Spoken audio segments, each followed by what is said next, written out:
Ashama akkam jirtu kabajamtoota koo nagaan koo bakka jirtanitti sinaa qaqqabu jecha igaa torban darbee how to be a good wife yookaan immoo haadha manaa galateeffatamtu jaallatamtu ta'uudhaafi nuun maal gochuu qabnaa isa jedhu qabxii muraasa isiniif dhiyeessee kutaa lammaffaadhaan akkan isinitti deebi'u waadaa isiniif galeen isinirraa addabe har'a kunoo waadaa koo eeggadhee kutaa lammaffaa isiniif qabadhee dhiyaadhee jira. Garuu itoon gorsa koo har'aa hin jalqabini hundi keenya gaaffii tokko akka of gaafannuun barbaade. Gaaffiin sun maalidha? Ilaalchi nuun gaa'ilaaf qabnu maal fakkaata? Ilaalchi nuun gaa'ilaaf yookiin relationshipidhaaf yookiin jaalalaaf qabnu wanta kaanirra gadaanaadha yoo ta'e mind seetii keenya jijjiirrachuu yookiin ilaalcha keenya jijjiirrachuutu nurra jira. Gaa'illi respectful yookiin gaa'illi wanta guddaa akka ta'e. Akka sagalee waaqayyoottis akka aadaattis kabajamaa akka ta'e hubanne gaa'illi immoo mana barumsaa guyyaa guyyaan itti barannu keessaan eebbifamne akka ta'e sirriitti hubanne itti of jijjiirree of barsiisne gaarummaadhaan yookiin jaalala ho'aadhaan gaa'ila keenya akka kunuunfannuuf gaa'ila akkasii akka qabaannuufi dura sammuu keenya qopheessutu nurra jira. So jireenya koo keessatti kana godheen bu'aa argadhe. Namni jireenya isaarraa ka'ee yeroo waa jedhu immoo it makes sense. Hiika namaaf laata. Bu'aa isaa argee itti fayyadameera waan ta'eef.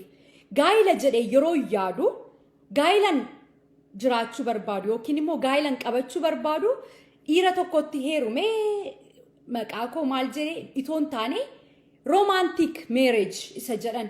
Yookiin jaalala qabu, gammachuu qabu, yookiin satisfactionii namaa laatu, nama boqochiisu jiraachuu barbaada. Kanammoo guyyaa guyyaan ofirratti hojjechaa, mana koo irratti hojjechaa bu'aa qabeessatti ta'eera. Kanaaf ija na bira jiru isin keessa facaasuu barbaadu jechuudha. Gaa'illi kamiyyuu gaarii akka ta'u hawwii koodha. Obbolaan koo ilaalcha kana qabdanii haga dhumaatti obsaan na dhaggeeffadhaa. Qabxiin sadaffaan har'a isiniif qabadhee dhiyaadhe inni guddaan haadha manaa galateeffatamtu yookiin haadha manaa gaarii ta'uudhaafi haati manaan tokko abbaa manaa ishee wajjiniin hiriyyaa gaarii ta'utu isheerra jiraata.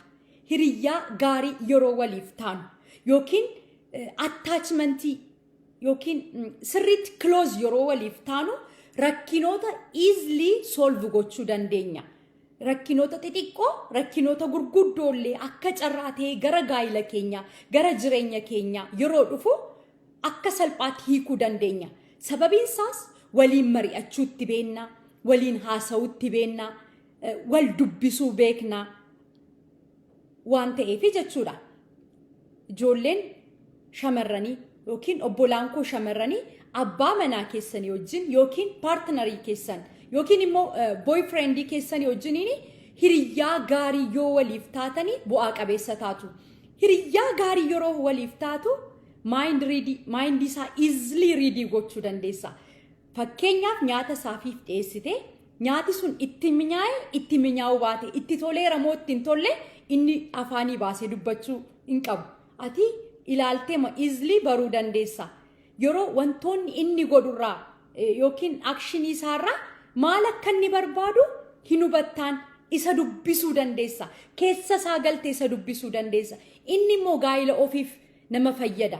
Sababiin isaas gaa'ila jechuun namoota lama mana adda addaa lamatti maatii adda addaa lama keessatti guddatanii amala adda addaa qaban bifa adda addaa qaban walitti dhufnee gaa'ila yeroo ijaarrannu yookiin immoo laayifii keenya sheer gochuudhaaf yeroo walitti dhufnu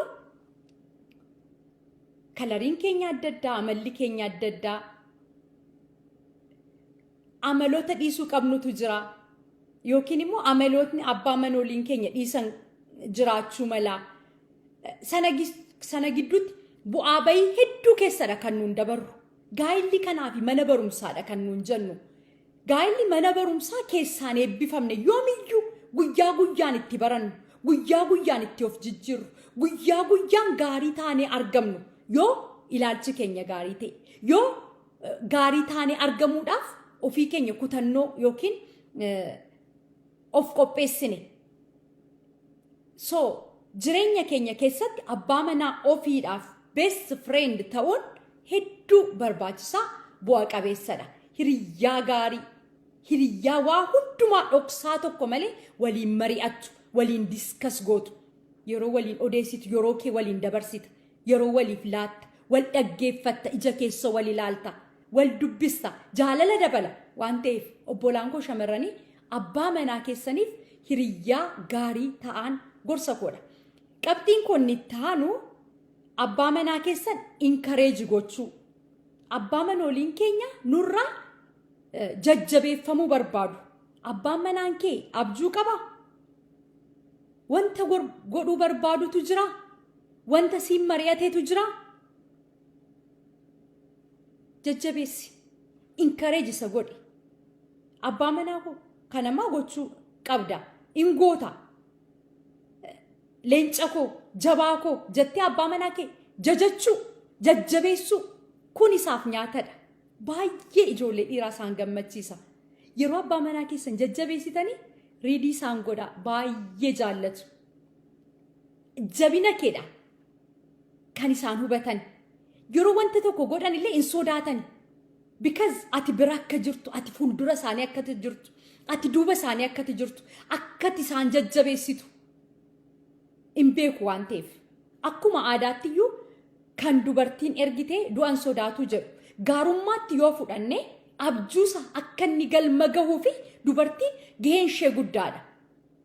Dhiirri dubartii abjuusaa gad darbattu yookiin akka inni abjuusaa bakka hin geenyeef dubartii mogolee isa buustu isa laaffistu hin barbaadu. So nuun haadha manooliin keenya, haadha manooliin abbaa manoolii keenyaa fi jajjabeessuu qabnaa, encourage gochuu qabnaa, abbaa manaa keenya bira dhaabbachuu qabnaa. Yeroo hundumaa jabina isaa yaaduutu nurra jira jechuudha. Qabxii inni taanu hedduu anaan na fayyade. Hedduu jireenya koo keessatti na fayyade. Jaalalliin ana abbaa manaaf koodhaaf qabu akka inni dabalu, moor gaayiloo akka hin jiraadhu wanti na fayyade sirriitti na dhaggeeffadhaa. Inni tokko maalan godhee abbaa manaa koo gaarummaa isaa qofa barreessuu jalqabe. Akkas yeroo hin jiru namni nama ta'e mudaa hin qabne hin jiru. Namni nama ta'e perfect ta'e hin jiru. Hundi keenya mudaa qabaachuu dandeenya. Garuu immoo gaarummaa qabna. Yeroo waliin jiraannu abbaa manaa keenyaa wajjiniin yookiin haadha manaa keenyaa wajjiniin obbolaan koo shamarranii abbaa manaa keessanii wajjiniin yeroo waliin jiraattanii kan isin yeroo hundumaa yaaduu qabdanii gaarummaa isaadha.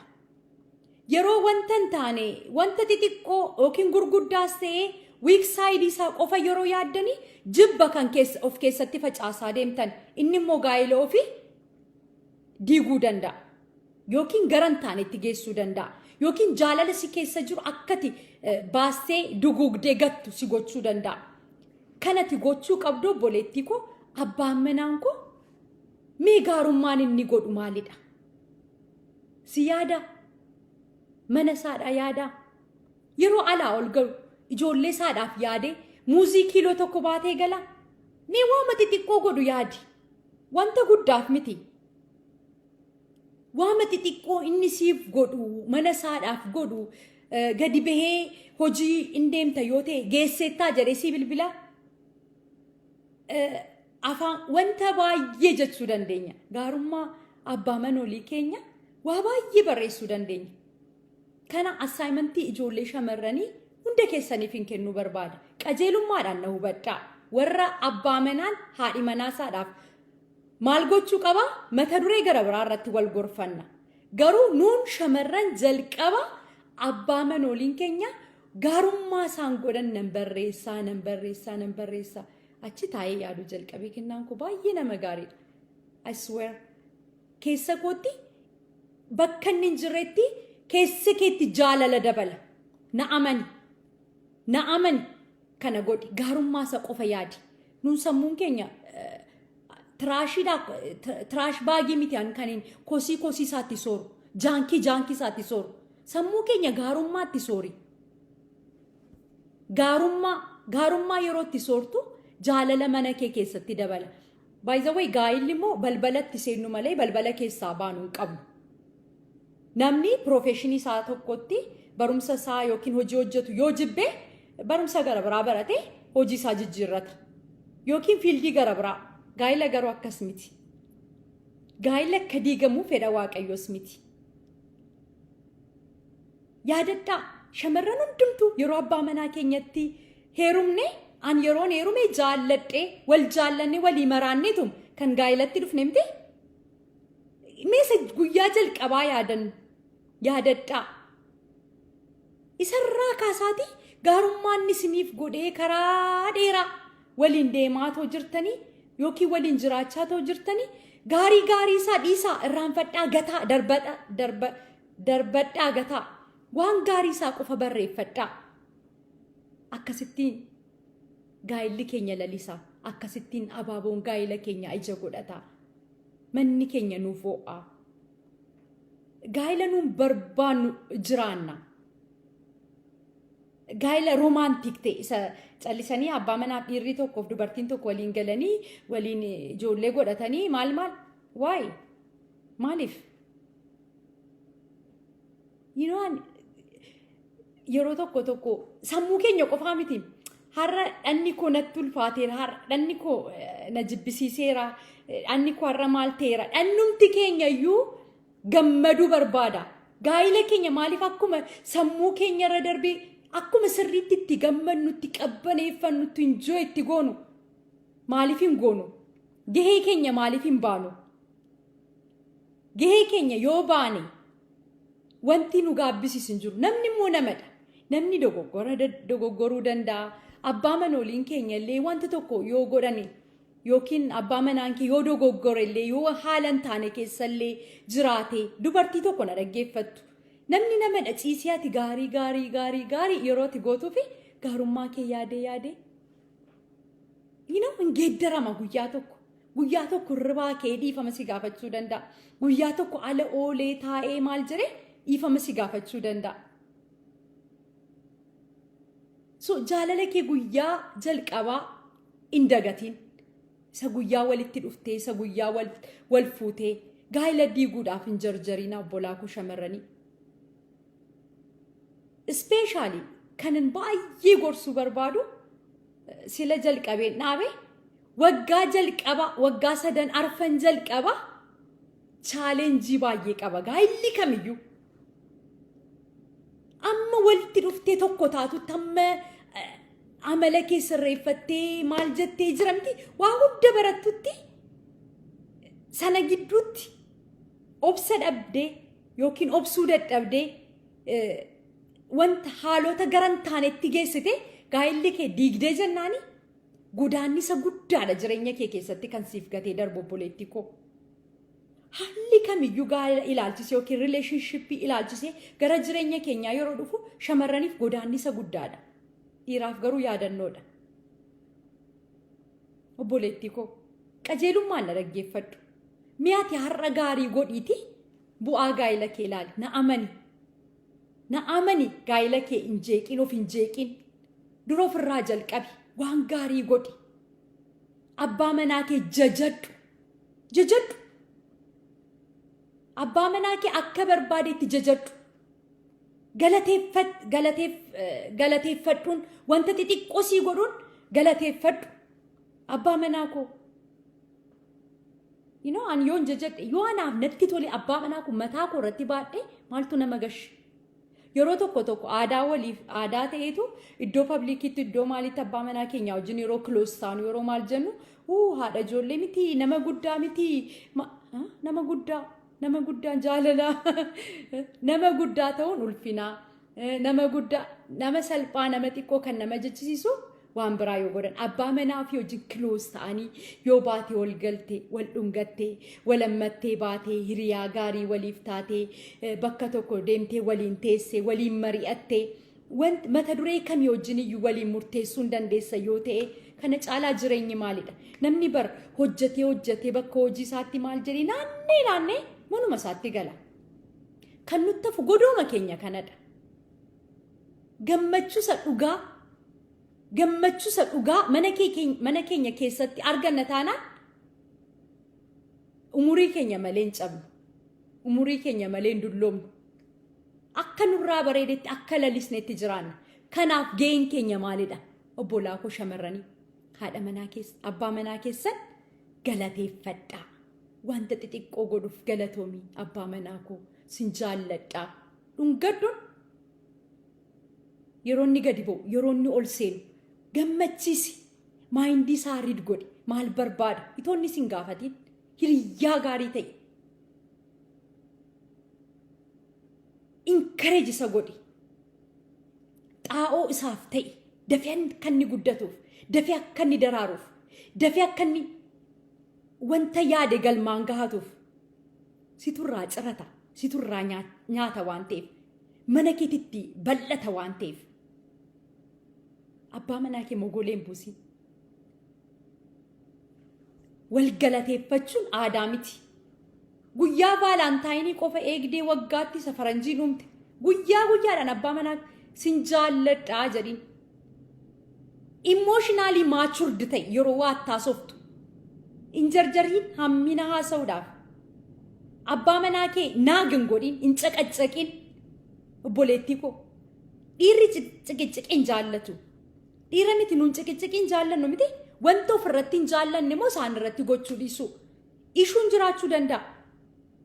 Fakkeenyaaf ishuu tokko irratti baay'ee aarte abbaa manaa keedhaan amma fakkeenyaaf abbaa manaa koodhaan aare kennaa maaliif akkas goote jechuu moo kennaa koo gattaa'ime jedhee yoon itti wanta hin gaafachuu qabu yoon gaafadhe keessumaa inni itti beeka akka itti gaafatan yeroo na gaafatu rispoondii gaarii argata. Rispoondii gaariin isa biraa argadha. Because akkaataan itti jalqabee hamminaaf nama laatu qaba. Maaliif akkas goote maaliif kana goote jennee abbaa manaa keenya caqaccaqnee akka isaan mana isaanii jibbaniif harkaan fuunee dhaqnee ishee tokkotti ilaalla. Be smart girls. I mean ladies. Gamna ta'aa. Ogeettii ta'aa. Abbaa manaa keessan akka inni isinirra darbee ijoollee isaa jibbuun godhinaa. Mana isaa jibbuun godhinaa. Emotionally matured haa taanu. Arraba gaggadhee dubbachuurraa arraba ofii eeggachuudhaanii hubannaadhaanii jaalala kennuufiidhaanii ijoolleen dhiiraa abbaa manoolii haadha manaan gamna taatee jennaan akka barbaade gochuu dandeessi. Diraan hin jiru jechaa hin jiru. Maybe awaaram no wanta namni nama dhageenya hin jiru uumamaan jechuu hin danda'u. Garuu yaalleerraa mana keenya sirreeffachuudhaaf manni keenya yeroo hundumaa akka itti gammannu akka abbaan manaan keenya nu galateeffatu. Haadha manaan koo akkas jedhee abbaan manaan koo anaaf bakka ba'umsa argachuu hin qabu. An yeroo hundumaa isaaf tokkoffaa ta'uu hin qabu jedheen kana yaadu. Isinitti meera vaaliyuu gaayilaaf qabnu dura sirriitti hubachuu itti boqochuudhaaf itti gammaduudhaaf of sooruu waan gaggaarii yaadu qusannaa malee jaallachuu.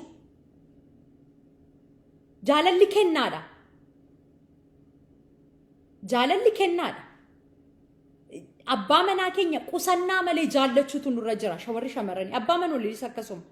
Shamarran qofa jechuu dandeessu. Mata duree mataa isaanii qabu warri dhiiraa gara fuulduraatti jechuudha.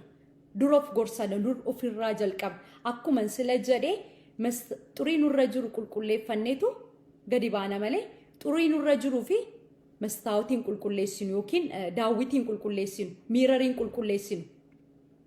Har'aa ijoollee shamarranii kanan gorsuu barbaadu dura nuun jalqabnu. Warri rakkina qabdan, warri gaaffin adda addaa san bira jiru, namooti baay'een naa barreessitu keessaan alaanis. Mee ofirraa haa jalqabnu wanta hundumaa qajeelummaadhaan. Dubbii keenya hiikna malee waliin hiiknu jira. Rakkinni jira.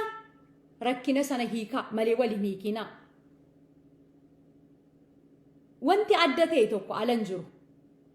wal jaallattee wal fuutee wal sirreeffachaa barachaa wal barsiisaa gaarummaadhaan qajeelummaadhaan waliin jiraatta. Jireenya kee keessatti aadaanuuf ta'eetu yeroo baay'ee gaa'ila yeroo qabannus ta'eetoo dubartiin tokko yeroo xiqqoo umuriin ishee achi darbu maaliif hin heerumtuu jedhama achi erga isheen waaqayyo ishee gargaaree immoo hiriyaa argattee yeroo isheen heerumtu indeessuu kun jedhama. Indeessi immoo achi hin dabalattaniisin dhiiraanis akkasuma ijoolleen hiriyoonni kee meeqa da'anii indahaa mucaa hin dhalchaa isheenis indeessi achi hin dabalattanii hin dabalatu 2 3 4 maali ijoolleen amma kana wanta isan galchine keessa society galu keessa kan nun jirru malee wanta nu fayyadu ija nu fayyadu yookiin sanyii nu fayyadu namni nu facaasu hin jiru. Gaa'ila keessan akkasitti mi'eeffadhaa akkas godhaa jedhee namni nu gorsu hin jiru. Keessumaa biyya keenyatti jechuudha. Namoota muraasa namni cabsee bahee immoo kitaabas dubbisee maalis jedhee jireenya isaa jiraatu immoo nama hammamiidha. Maaliifan afaanin beekuun wanta na bira jiru hawwishitoon namni hundumtuu gaa'illi waaqayyo gaa'ila nama hundumaa qajeelchu. Namni hundumtuu gaa'ila isaatti gammadeetoo jiraate. Because naannoof nee hojjennee maal jennee mana keenyatti galla mana keenya keessatti nagaan qabnu taanaan namni sadaqa. Kanaaf qajeelummaadhaan wal hubanne wal gorfachaa wal barsiisaa gara fuulduraatti adeemnu haa tarkaanfannu gaa'ila keenya haa mi'eeffannu teestii gaarii foolii gaarii akka qabaatu haa goonu dura ofirraa haa jalqabnu abbaa manoolii keenya hiriyaa gaarii haa taanu abbaa manaa keenya encourage haa goonu abbaa manaa keenya haa jajannu abbaa manaa keenya naag yookiin ciqacaqurraa immoo baay'ee ofaa qusannu afaan gaarii afaa gaarii irra caalaa jaalalaan akka barbaanne isaan gochuu dandeenya. Amalaan jaalala keenya immoo itoon qusatiin walaa jaallannu kutaa sadaffaadhaan walitti deebina. Hundi keessan yaadi kun isinitti tolee jennaan yookiin gorsi kwaarraa isiniif liqimsamee jennaan liqimsaa. Wanta simbira hin jirre keessaa furadhaa. Jireenya keessan keessatti na amanaa bu'aatti argattu itti gammaddu waan ta'eef jireenya keenya akka nuun mi'eeffannee jiraannuuf yookiin jireenya keenyatti akka gammannee jiraannuufi nutu ofirratti hojjechuu qaba waan ta'eef wanta hamaa dhaga'urraa wanta hin taane tiraashii ofitti yookiin kosii ofitti sammuu ofitti sassaaburraa baay'ee ofaa qusannu baay'ee wanta nama diigu baay'ee qaba waan ta'eef waan na dhaggeeffattaniif horaa deebanaa dagaagaa kaayyoon keenya qajeelummaa sammuu namaa sooruudha. Sooshaal miidiyaa itti walaa barsiifannu karaadhaa walaa deeffannu itti walaa gorfannu wanta gaariif qofaa fayyadamnu gaarummaa hojjennee jireenya keenya haa dabarru. Hunda keessaniif wanta gaariin hawwa ulfaadhaa horaa deebanaa dhumarratti wanta jechuu barbaadu isiniifis galateeffamuutu isinii mala. Daqiiqaa amma kanaa teessanii na dhaggeeffattanii komentii naa gootan yaada koo yookiin jaallattanii sheer gootan na bira dhaabbattan na jajjabeessitan peejii koo laayik gootan peejii koo fooloo gootan fooloora tokko hundumaan yookiin hordoftoota koo hundumaanii ulfaadhaa naa jiraadhaa kabajaa guddaan isiniif qabaa jechuu barbaada. Isiniif mala waan ta'eef guyyaa gaarii warras jirtaniif immoo halkan gaarii.